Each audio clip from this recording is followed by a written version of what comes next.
Alec, welcome to the Zoom recording. I'm excited to dive in here and kind of like show everyone what you've been up to. So it'll be an awesome interview for sure. We're gonna talk Facebook ads. I know that you've been hitting some pretty big months recently with your drop shipping store. So we'll dive into that. Maybe we'll show some of the sales as well. Mhm. And a lot of value for the audience watching here today.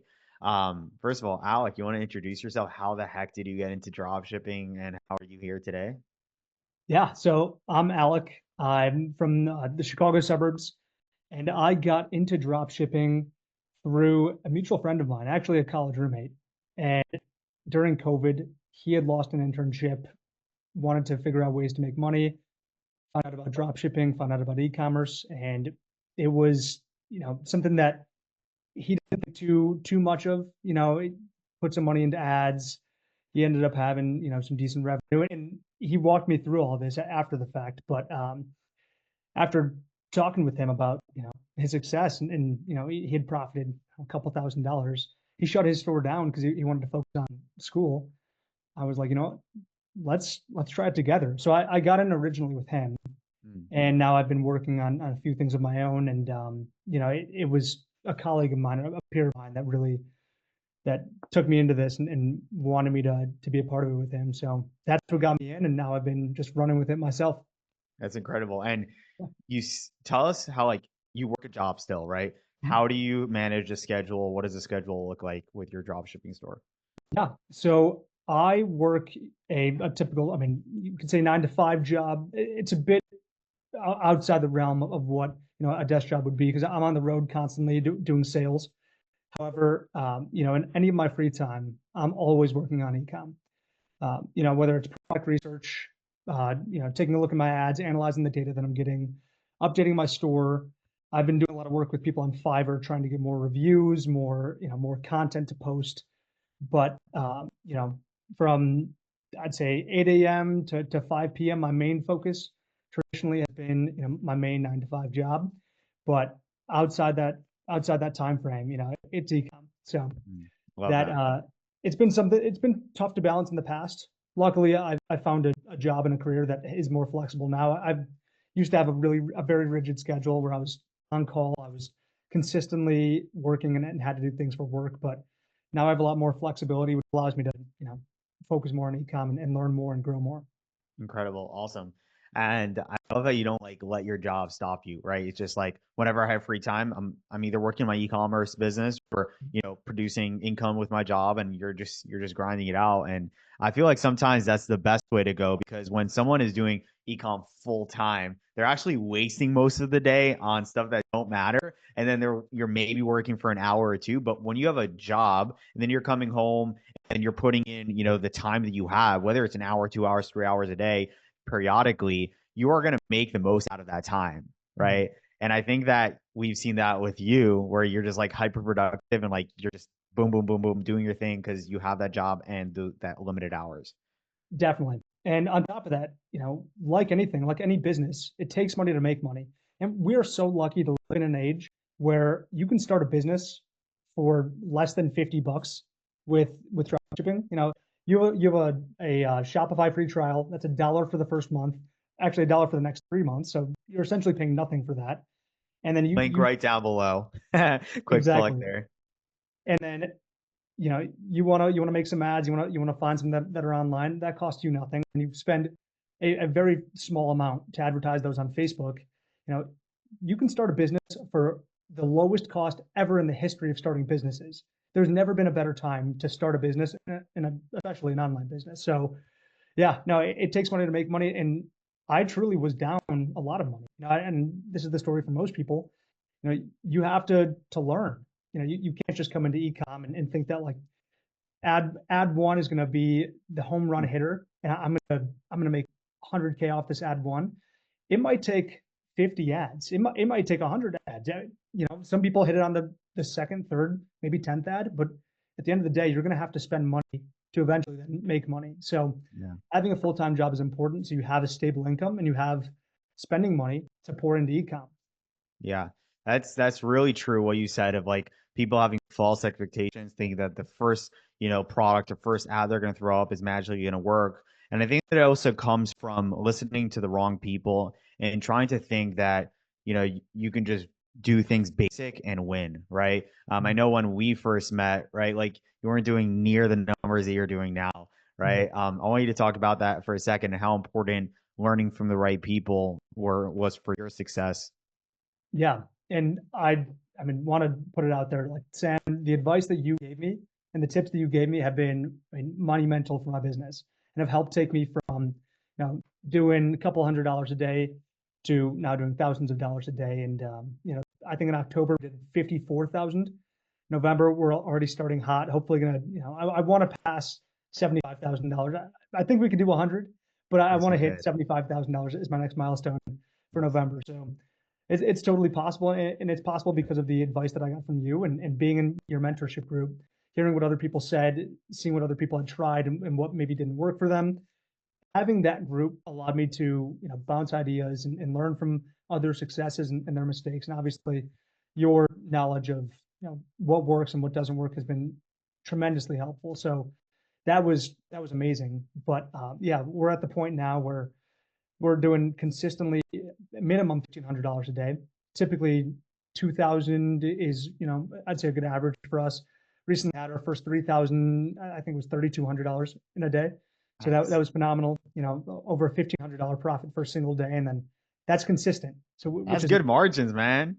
Talk yeah, about good job shipping margins. yeah. No, one thing that I'd recommend to anyone once you were up and running and established is making good connections with the people in China. Some people might look at Alibaba and AliExpress as like Amazon or like a way to just get the product from China to America. It's more than that. It's the relationship because your supplier can make or break your entire business. So we've developed some pretty good relationships with people in China, and that has allowed us to brand our product, get really nice custom packaging, get samples sent to us, just have preferred treatment over people that don't invest in their relationship with their suppliers in China. That's big. I, Yeah, I actually don't see too many people do this often where they brand their packaging, which is cool that you did. At what point did you actually do that with your product? that was pretty early on. I'd say so. Back in back in sorry, I'm trying to jog my memory. September of 2023, we really got things up and running with the current store that we have, and then we were, you know, having I'd say 2 to 3 orders a day, which for us that was great. That was we were super excited, and the product price point back then was half of what it is now. Our average order now is minimum $100, but back then it was I'd say probably 40, 50, maybe $60 if we had some really good sales. So by month three, so by February around that time, we were trying to further those relationships and actually we're seeking out a dropshipping agent, which we found through Fiverr.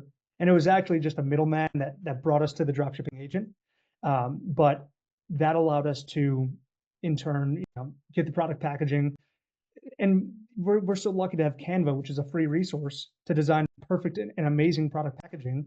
All the tools are right there for you to design it yourself. And that way, we sent them over the file. They got boxes printed. It was 10 cents a box. So it was a no-brainer because that 10 cents for the product packaging is a lot of added value for the customer. That's big. That's big. I think you separate yourself from the traditional way of drop shipping to the branded approach, which we constantly are talking about in the mentorship group with the channel, right? Because that's the way you're going to separate yourself. Drop shipping is just the way of shipping. Mm-hmm. And for me, owning a fulfillment company, I know that there's so many e-commerce sellers who are now starting to realize that, hey, shipping from the US is not as good as it seems. You have to order thousands, if not tens of thousands of dollars in stock. Hopefully it sells. Hopefully you don't get stuck anything. Hopefully you don't sell out and you can't sell anymore, right? So these are all big things, and shipping from China really allows the flexibility and also for drop shippers to test products so rapidly without any risk, which is so cool. And you can have the branded approach as well, which is awesome. Exactly. And to your point as well, and I left this out, when we started our current business now. Prior to that, we had a store that we wanted to launch on TikTok Shop, and we ordered in every piece of inventory ourselves. And we bought, probably 100 units minimum. I'd say probably closer to 150 units, which are still sitting in my basement to this day, but brought in, over 150 units at $30 a piece. So we were well over $5,000 in the hole.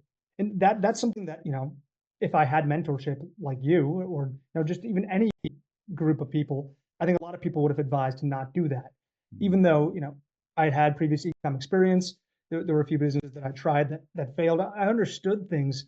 I was probably a level 2, level 3, but still I thought that I could make that work. But, it's best to test a product responsibly before you start to buy inventory and take it into the US, which is where we're starting to get to at this point. We want to increase our customer satisfaction, better shipping times, better support, possibly take returns to our warehouses here. But overall, building the relationships in China is what has allowed all that to happen. If we hadn't built those relationships in China, we wouldn't be where we are now, not even close. And there'd be no possibility of having branded packaging. We'd still be sending people generic boxes with just no logo, with the random, product number on the front. That would hurt us a lot, because people would get that and they'd say, what is this piece of crap? We had so many people for the first at least 200 orders for our current store. We were just ordering off AliExpress and sending it right to their doorstep. And they knew, this is 2024. This isn't, 2017, 2016 drop shipping, where people aren't as aware of AliExpress, Alibaba, and whatnot. They knew that they were getting something that was cheaply made, that was sent to them from China. So to start off, it's important you have to test that way.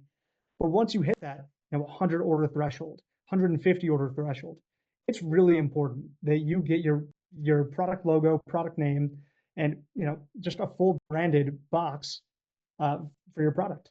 Yeah, this is big. Yeah. A lot of sauce. Love it. Yeah. So we're gonna let you to share your screen. If you want to pull up your Shopify dashboard, obviously we're gonna blow out guys the store and all that as Alec can. All right, perfect. So show us the analytics, show us the sales, and kind of like maybe the customer. Well, I'll do it again whenever you're ready. Okay, Yep. cool. All right, Alec. Well, let's go into the dashboard here and look into your sales and maybe show us like the journey of scaling and kind of what you did each part of the scaling process. Yeah. So I guess, a good frame of reference for the past 90 days is when things have really kicked up. If you wanted to look at like the past year, we're closing in on $250,000 in sales. So almost $250,000 at this point. So we had some big months back in March and April, where we had actually, at that point, we were making our own ads. So prior to this big jump here, I was making every ad myself with my girlfriend in my, at my house, in my car, outside. This was all things that were done by myself. And it was, at the time, it was relatively efficient and effective, but it didn't have longevity. Some of the ads that I made actually did do relatively well, but the hook was, at the time I thought it was strong, but it really wasn't as strong as it should have been. And the CPMs and the CPCs, all the Facebook ads measurements that I was given, they looked good, but they started to dwindle off pretty fast.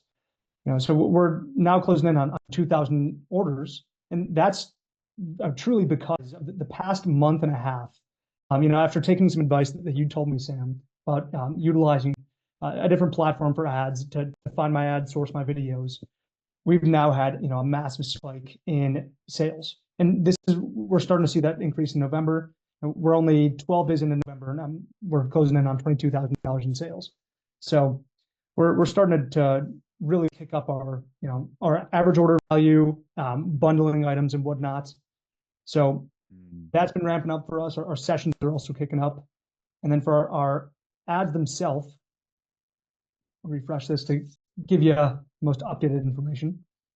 We've launched tons of different campaigns. We've tried ads that like I said, that I made myself. We've sourced ads from Instagram, TikTok, even tried a bit from Twitter. But truly, the strategy that you told me, Sam, was huge in taking us to the next level. So if you want to look at the past, I guess maximum, so we have a relatively higher average order value that now is in the hundreds to mid hundreds, ranging all the way up to 250. We've had some people order. We had a customer order over $485 of stuff from us in one purchase, one order. So, having a cost per purchase of $35, $39 is great. And as you can see, we have some that, that didn't work. We had some things that were just crazy expensive, and that we lost a ton of money on, and that we, maybe didn't catch early enough upon. But, it took time to test and to try things. And now we have several campaigns that we've spent over $10,000 on that have generated, possibly $20,000 of revenue. So it's been fantastic these past few months, and we're only increasing our budget day by day, especially for our international ads, because originally we were only advertising in the US. Now that we're advertising internationally, it's taken us to a whole nother level and opened up doors that I would have never opened up previously. So, in talking to you, I got that advice, and that, made it a massive difference for. Yeah, I remember that, Alec, when you were just running USA. I'm like, all right, well, let's dive deep. Let's see where other purchases are coming from, because many times we'll find other countries that like have no competition, and the cost per purchase, cost per click, everything, all the metrics are a lot cheaper there. So we can scale in those little pockets, as we call it. And countries like Australia, United Kingdom, Canada, all these countries, they have these pockets of people in the hundreds of millions of people that we can still target that have a credit card ready to buy your product. While in the US, there's like 15 people trying to compete for that same customer. And I think that's really cool how you found that pocket that is working the best. And now you are scaling into that, right? Whatever is working, you found, and now you are just increasing your budgets, right? Let's talk about your scaling strategy, right? I see, you have some campaigns that have spent $5, $10,000, right? And that's really good. You've zoned in and you've figured it out what works, and you're scaling. So what are you doing for the scale here, and how does that look like? Yeah, so we have, like you said, we have campaigns that have spent, $10,000, and we have campaigns that have spent like $50. But, our bread and butter for scaling has started with our test creative campaign. And so, as you can see, we've spent over $21,000 on our test creative campaign alone, because, the most important thing in e-commerce is testing and finding things that work. You have to invest in that. So, we've tested and tested and tested. If I were to go into it, I'm sure we have, 20, 30, 40 different campaigns or ad sets in this test creative campaign. We've put money into, and that, at this point we've killed off because, we've found what works, and we want to continue testing. But, once things pass out of the test phase and we want to launch a CBO, I like to take one ad, and I like to give it 4 different variations. So whatever the original sound is for that ad, I'll leave that as variation 1. And something that I realized early on was, if I had the same ad with 2 different songs, I was seeing drastically different CPMs. Even if both the songs were viral on TikTok, on Instagram Reels, there were drastically different CPMs. And that's just because the way the algorithm works, and the way people, interact with videos, some things just click and some things don't click. Even if you think it's a masterpiece, it might flop. Or you think that this doesn't fit together, this wouldn't even make sense, it might thrive. But the only person that can tell you, or the only thing that can tell you if that's going to work, is the algorithm. So, I like to, like I said, have 4 different variations of things, the original, and then I like to put on 3 different songs and test all of them equally, and let Facebook really determine what works and what doesn't work. And once we determine what works, we give that its own individual CBO. And that's what we've been doing now with, overseas, is we've been taking the ads that work really, really well in America, put those into CBOs for Canada, UK, Australia. Those are the 3 countries we're testing right now. And then we're going to expand on those in the coming weeks, but they're thriving. And that's the difference between, a winning ad and a possible losing ad, is It could just be the song. You really never know. It could be that and I thought originally having captions on the ad was essential. I have a lot of close peers that do a lot of TikTok, that do a lot of Instagram Reels. They all add captions, and what I've seen on some popular Instagram Reels, they all add captions. So I thought that was money. I thought that was what I had to do. I quickly realized that, my best ad has no captions. So something that I thought was essential, something that I thought was imperative that you needed to have, was totally wrong. And it took the algorithm to tell me that and to prove me wrong. Yeah, it's actually funny you're saying that because we have a product that we just ran so really quickly to almost 100K, and the one creative that's like literally the bread and butter does not have captions on it. And I think that you ever heard when you go away from the herd, you do the thing that everyone isn't doing, right? You kind of like get the results you want. Because I see like everyone all of a sudden starts doing the captions in the middle, POV, this. And it's like, okay, if everyone is doing it, then people are just going to keep scrolling past these videos because they've seen it over and over. When you have something that's different than everyone else, people are like, well, I've never seen this before. Let me click and buy. Like it seems transparent. Seems, especially for Facebook, people are very skeptical. So when you have these ads that are just more just different than everyone else, then that's how people translate it as trustworthy. So I love that, man. Yeah, and truly, I did research. I would do my own due diligence and research on, like what makes a video viral, what makes an ad successful. And everyone's going to tell you something different. Everyone's going to say, or some people might say you need captions. Some people might say you need background music. Some people might say you need good hashtags. Whatever any guru might say, you can listen to and take with a grain of salt. But the true tell is going to be the algorithm. And the only way that you will be able to find that out is if you try and if you test. And it took me thousands and thousands of dollars to realize that my best videos don't have captions. And truly, I think that's because the best ads and the best videos that you can put out don't look like ads. People know when they're being sold to. Like I said, this is 2016, 2017. When Facebook ads were newer, drop shipping, wasn't as popular, and e-commerce as a whole was a fraction of what it is today, a tiny fraction of what it is today. Now, e-commerce is massive, massive. And so people are constantly seeing ads over and over and over. And, I could be wrong, but for some people, maybe making it explicitly an ad is going to catch people's attention. The only thing that'll tell you is Facebook and the algorithm, whether it's Facebook or TikTok, whatever you're using, that algorithm is going to tell you, okay, this sticks and this doesn't, but you'll only know if you try. So for me, I found that trying to make my ads not look like ads and not seem like ads has been by far the breadwinner.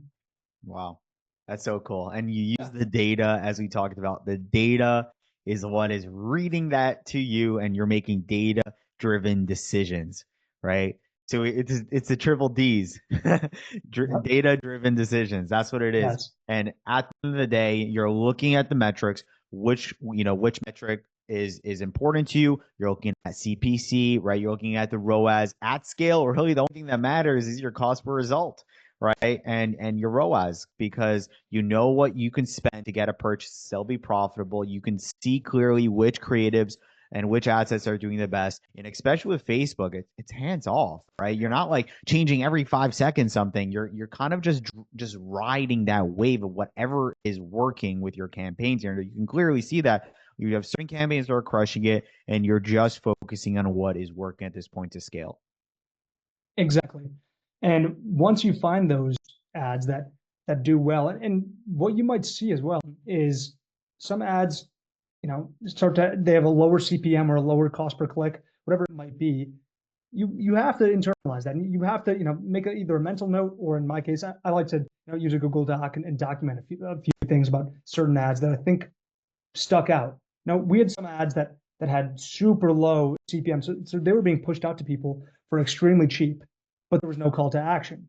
So, I took a mental note of that, and then, when it came to figuring out, okay, why are some ads doing better than others? I was looking, and this one song was just crushing it. It just kept crushing it on certain ads. So it takes, yes, like you're pretty hands off with Facebook. You don't need to be, you know, diving in, trying to read every single metric. There's a few metrics you should look at. It's important. That's important data that you're paying for. But at the end of the day, it's even ads that I worked on that I would make, and I'd spent 2, 3 hours making them myself, trying to be creative and trying to be funny, making videos and whatnot, and catchy, and do different hooks, try different things, find ways to stand out. Those ads that I spent 3, 4 hours making were not as good as the ads that maybe took 15 minutes to make and throw together and just upload. But because I tested those ads that took 15 minutes and I didn't believe in them as much as the ads that I put 4 hours into, 3, 4 hours into, the 15-minute ads crushed it, and they're what I'm using now. That's so funny. It always Yeah, happens. I love that. exactly. It's really of testing. Obviously, you got to the level, and this takes time, and you already passed that learning stage of like, why certain ads do well, right? And now it's more of the smaller tweaks that you can make. So that really does come with experience, and I love that you got past that stage. I think 99% or even let's say 97% of drop shippers, they open one store, test one ad, maybe two, max three products, and they already run to the next business model. And I think that because you push back past that like little beginner stage, which was tough or whatever it is, right? Which is normal in any business and anything great in life that you do. And you push past that and you got the experience, you got the knowledge, you got, into the trenches and you just started doing it. And with time, you found yourself, right, making those results just happen because you push past 97% of the drop shippers out there. And they always say like, oh, is drop shipping too competitive? I'm scared to get in it. I see it firsthand because obviously I have my mentorship group, and I people every single day message me like, I want to learn, blah blah blah. And like we have such a strong application process now, like because we almost want to like really take out the weeds, right? Because at the end of the day, if people aren't willing to do the work, if they're not willing to, go past and test a few products and not cry after two products didn't work for them or whatever, then doesn't matter what I teach them, they're not going to do it, right? They're not going to internalize it like you did, right? You took literally, I told you certain things to do, you did exactly it, and you get results because it works. I've proven it with my own stories, and then I teach it. So I think that's so incredible. You're an action taker, and that is why you're getting the results here today, which is incredible to see.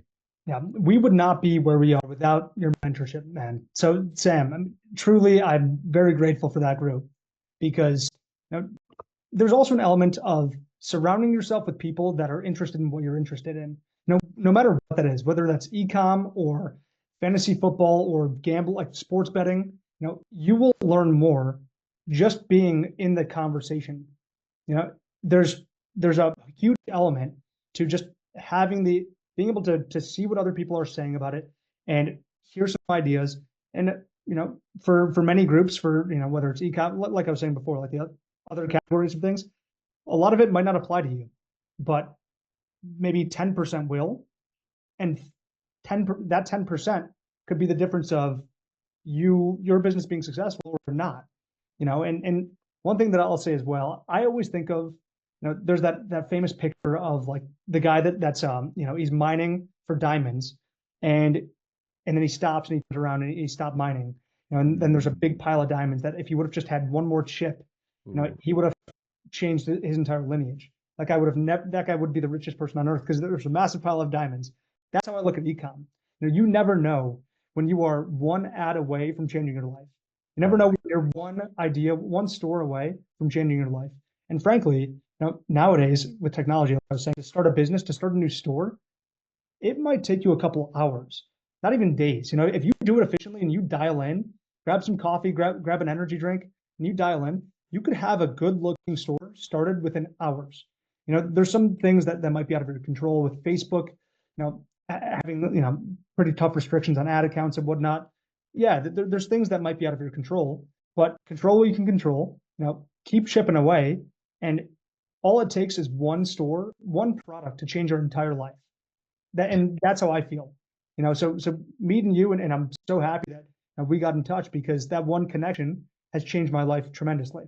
Yeah. It's so incredible how we're talking about this. It's Yeah. literally every dropshipper success story is like, I was about to give up. I was like, you know what? I'm going to push one more product. I'm going to figure out what I was doing wrong. And I've seen it with myself. Many times, throughout the journey, I was a little lost or whatever, and kept chipping at it every single Mhm. day. And I think today we have to be our biggest motivator, right? Because if we don't motivate ourselves, we don't hype ourselves up, right? And we put ourselves down and we say we can't do it or whatever, then who else is going to push us? We have to push ourselves. We have to do it. Mhm. And that is very important because if you don't do it, no one else will do it for you, right? No one's going to come save you. You have to go out there and chip away. And chipping away is just going to separate you from everyone else because most people don't do that. They just watch people chipping. So incredible, incredible words. Alec, that was amazing. You crushed it. I mean, this was the first interview I barely had to even like talk. Because like your salsa is awesome. I appreciate you coming on, and we can't wait to see crack that 100K mark and beyond. Let's go. Dude, we're gonna do another interview when I have, and I see big things for the store that I have now, but there's a few other stores that I have in mind, and I'm gonna have $1 million. And when I say store, I mean Shopify store, but I look at it like a brand. Yeah. Anything in ecom, you have to look at as I want to build a brand. You have to think about that. There are some cases where, hey, there could be a good money grab. Something may have went viral. Let's say, like during the pandemic, I'm sure there were plenty of things that you could have just taken advantage of. Quick money grab. You obviously want to do things ethical and reasonable, but that might be opportunities that people see. But I think long term, I'm a long term investor in the stock market. I'm a long term investor, long term saver. I like to think of what Jeff Bezos says as regret minimization theory of not regretting or regretting taking not taking an opportunity and making the most of it. And Mhm.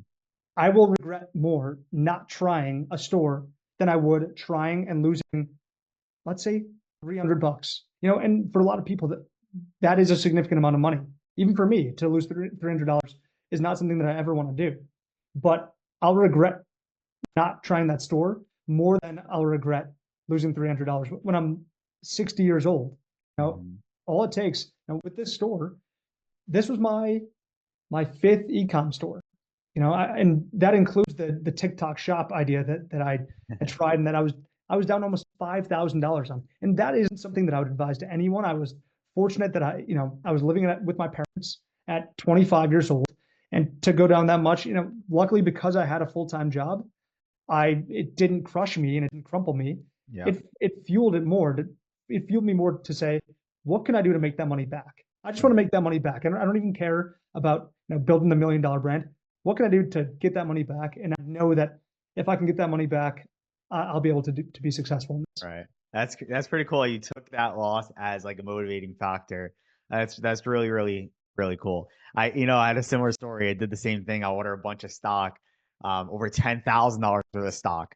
And and I literally one day was just sitting there for months, in my mom's basement, and she's like, "You gotta get rid of it." Like it's just sitting there. It was so much stock, and I had my cleaning lady just take it one day with all her family members, like distribute it to everyone that she knows. But they were really happy about it. But for me, I was like, oh, I'm sticking to the dropstream model forever because like that is the best way to go. And I see people with Amazon, TikTok Shop, like they're all excited about it. And for a beginner, it's very risky to like try and buy a bunch of stock and hopefully it sells. With drop shipping, you said fifth e-com store, right? You just go from one to one to one and then boom. And Mhm. you didn't get stuck with anything except the TikTok shop, which had nothing to do with drop shipping. So it's pretty And funny. but if I didn't take that loss, if I didn't lose 4 grand, I wouldn't be where am now. I don't think I would have had that same fuel and that same fire to Yeah. say, you know what, I dug myself in a hole. Let me try to dig myself out of this. So, too many people get so discouraged when they're down. And there is an element of you have to call your losses and you have to say, okay, like I've lost this amount of money. I need to, focus on making money so that I can come back stronger. But truly, you have to put money in, like I said to start. You have to put money in if you want to take money, to be able to take money out eventually. And if you go down, it's not something to be discouraged by. And the fact that you even tried sets you apart from 99% of your peers. Because I was talking about this with a buddy of mine at the gym the other day. He was telling me, oh, I tried this and it didn't work, and I tried that and it didn't work. It wasn't even ecom related. It was more social media related. And I Yeah. said, dude, I love to hear that you just said I tried, because there's so many people that, are in, whether it's my job or my industry, or that I know, that I grew up with, that I went to school with, that get a career, and you know what? If they're happy with it, that's awesome, but they don't try new things. Yeah. You know, most people, the day you graduate high school, day you graduate high school or college is one of the last days you try something truly new. You know, I'm not saying try a new restaurant. I'm not saying trying a new food. I'm saying the last time you totally take a risk. You know, and it's important to take risks, calculated risks. Don't don't put everything you have on the line. I would never advise that to anyone. But, you know, calculated risk, have a good stable base that you can rely on, and put up what you're willing to lose. You know, Yeah. I put in money that I said, you know, if I lose this money, I lose this money. It's not going to crush me. I'll still be able to live my life and I'll still be able to live a good life. But, you know, once, if you do go down, you know, I think that's when that there's extra fuel in the fire. So, Yeah. yeah. That's cool. You have more of a conservative mind than me. When I started, I was like, I'm putting this in. I'm not stopping until I win. Yeah. So it And could go both ways. totally. Yeah. No, and that's great too. You know, I'm someone that loves to advise people to make good, calculated, safe risks to win. Yeah. Um, so I think the mindset that you had is also great. And Yeah. I exactly was you. younger. I didn't have like a family or anything at the time, but yeah, I've seen that. I mean, Mhm. I had a student that was like working at Wendy's, and like he did it. He crossed $1 million in his first 12 months, and like he's just putting the work, and it was crazy because he went all in. But yeah, it was pretty insane to see, stories after stories like yourself, just people to inspire my audience, the people out there, whatever position they're in, whether it's thinking about getting started, to push them over the edge, just get started, right? Take that first step. It's the most important step because otherwise nothing's going to happen, right? Or the people that are in it right now and need that little push to take it up to the next level, right? Really just stop being like everyone else, launching the drop shipping stores that look like a gimmicky store, and the Yeah. ad is like just one ad, and if it doesn't work, right? Figure out by testing out more creatives. We went through so much today, and I hope that everyone really takes this interview and really dissects it and takes notes and really takes what we talked today to heart and implements it, because that's why these interviews are so powerful. I hear it more than ever. The case study interviews change people's lives more than anything. So I appreciate you coming on, and can't wait to see you more inside the channel. I'll see you at a million. I'll tell you Let's that much. go.